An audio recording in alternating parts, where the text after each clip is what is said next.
The city awarding up to $4,000 grants to migrant families who exit the shelter system and find their own housing. Shelter is an emergency solution that is intended for the short term. We've done 150 families starting about 7 months ago. It is important that that short-term solution is safe and healthy and that we are providing. I think we have had one person from a family, not even the whole family, come back. So that is, in my mind, a very strong success rate. Really is for documented expenses related to permanent housing. So that could be first and last month's rent. It could be moving expenses. The shelter providers are really looking at documentation. It makes financial sense because shelter is very expensive, and this is a targeted one-time payment. New York City's migrant crisis. New York City is facing a growing crisis as more than 110,000 asylum seekers entered the city over the past year, with the total now exceeding 200,000. While the shelter population remains around 60,000, the city's resources are stretched thin. Many of these asylum seekers, having fled extreme poverty, cannot legally work and are struggling to survive, raising concerns about how long the city can manage the influx. Mayor Eric Adams has voiced concerns about the impact this will have on New York, suggesting the situation could demolish the city. Adams points to rising costs, which have already exceeded $5 billion, as well as increased pressure on law enforcement, education, and sanitation services. Many shelters have been placed in low-income neighborhoods, fueling tensions as residents worry about safety and crime. Some critics argue that the asylum seekers themselves are not to blame for the crime surge, instead attributing the rise in thefts and violence to New York's criminal justice reforms, which have decriminalized certain offenses like shoplifting. Still, there is growing frustration among business owners near asylum shelters who claim crime has spiked in their areas. With more buses arriving weekly from the southern border, Adams warns that unless significant policy changes are made, the crisis may persist indefinitely. The debate over New York's identity as a sanctuary city continues as locals grapple with the financial, social, and security challenges posed by the asylum influx. Relocating families. It seems that Mayor Eric Adams' 60-day ban on stays for immigrant families in city shelters is having the desired effect. According to City Hall figures, more than half of the 12,560 families that were served with eviction notices have since completely exited the shelter system. Nearly 9 out of 10 of the approximately 6,000 families that were left behind had to relocate to a different shelter, according to statistics shared with city council officials and acquired by Gothamist from the mayor's office. Adams' policy permits evicted those who have nowhere to go to reapply for housing. Additionally, the data shows that up from roughly 5% as of March 3rd, about a third of the evicted migrant families that stayed in the shelter system after reapplying for refuge were moved to neighboring boroughs. The data, which is valid through August 11th, offers the most recent perspective on how the 60-day stay limit affects immigrant families because the divisive policy is expected to significantly increase in the upcoming months. According to Adams, the restrictions are required to save expenses and encourage immigrants to take the next step in their journeys. Advocates for the homeless and children claim that families have been needlessly uprooted, children's education has been delayed, and it has become more difficult for parents to work in order to support their families and get out of the shelter system due to the long-distance moves made for migrants forced to stay in the system. About 65,000 migrants are staying in the city's more than 200 shelters. I can understand the pervasiveness of fear about impending instability throughout the system, said Jennifer Pringle, director of the nonprofit Advocates for Children of New York's Learners in Temporary Housing Project.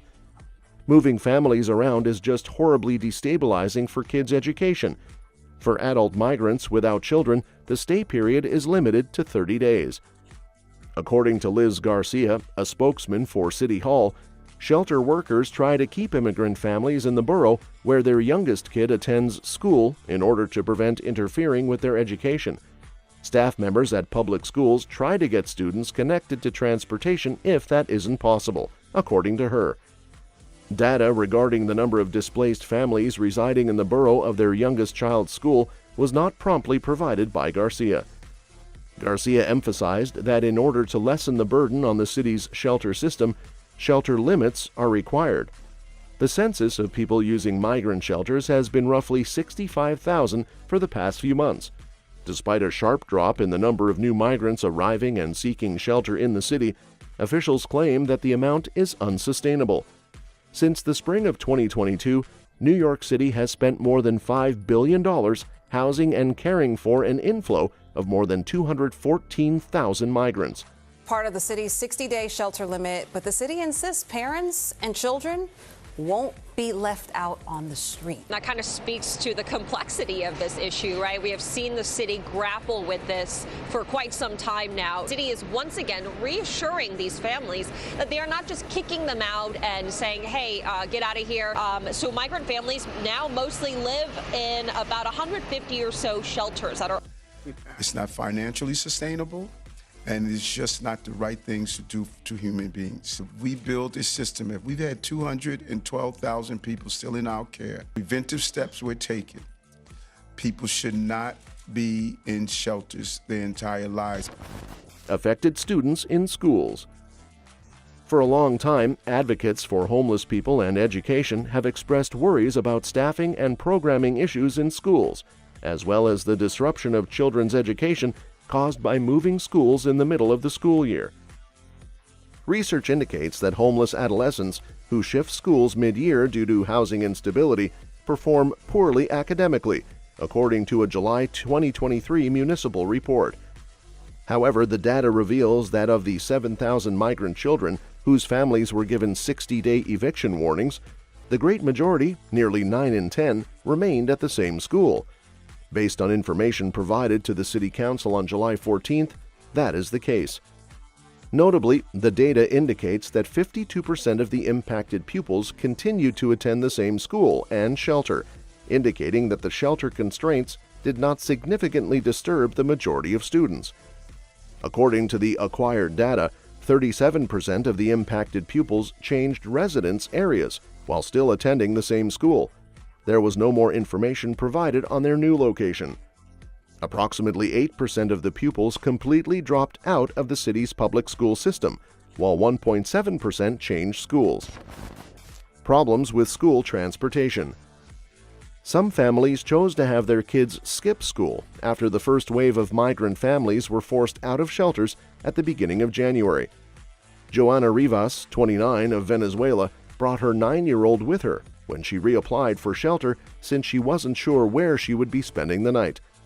Education advocates report that other migrant pupils have missed school because they were unable to go to school. They describe cases when migrant families were moved from Midtown to the Bronx and from South Brooklyn to Queens. Students in homeless shelters who switch shelters have the legal right to stay at the same school and to be provided with transportation to do so. If school busing is available, public school students in grades K to 6 living in temporary housing in New York City are eligible to it. If not, their parents can purchase Metro cards so they can ride the subway with them to school. Nevertheless, campaigners and elected leaders have stated that schools and parents have reported problems obtaining Metro cards. Inside Schools Director of Education Policy, Natasha Quiroga, stated during a November City Council meeting that so many families at the 5 shelters her staff had assessed were struggling to get their kids to school, with some of those families not being able to obtain Metro cards. A March poll conducted by Council member Gail Brewer's office found that there was a lack of free Metro cards for 15 public schools in Washington Heights and Harlem to provide to parents in shelters. Numerous missing cards and months-long shipment delays were reported by some schools. According to Pringle, families residing in shelters have long experienced delays in getting the bus service they have sought. The Office of Pupil Transportation of the City Department of Education is dedicated to offering transportation services to all qualified children, whether via school buses or Omni cards, according to Nicole Brownstein, a spokesperson for the agency.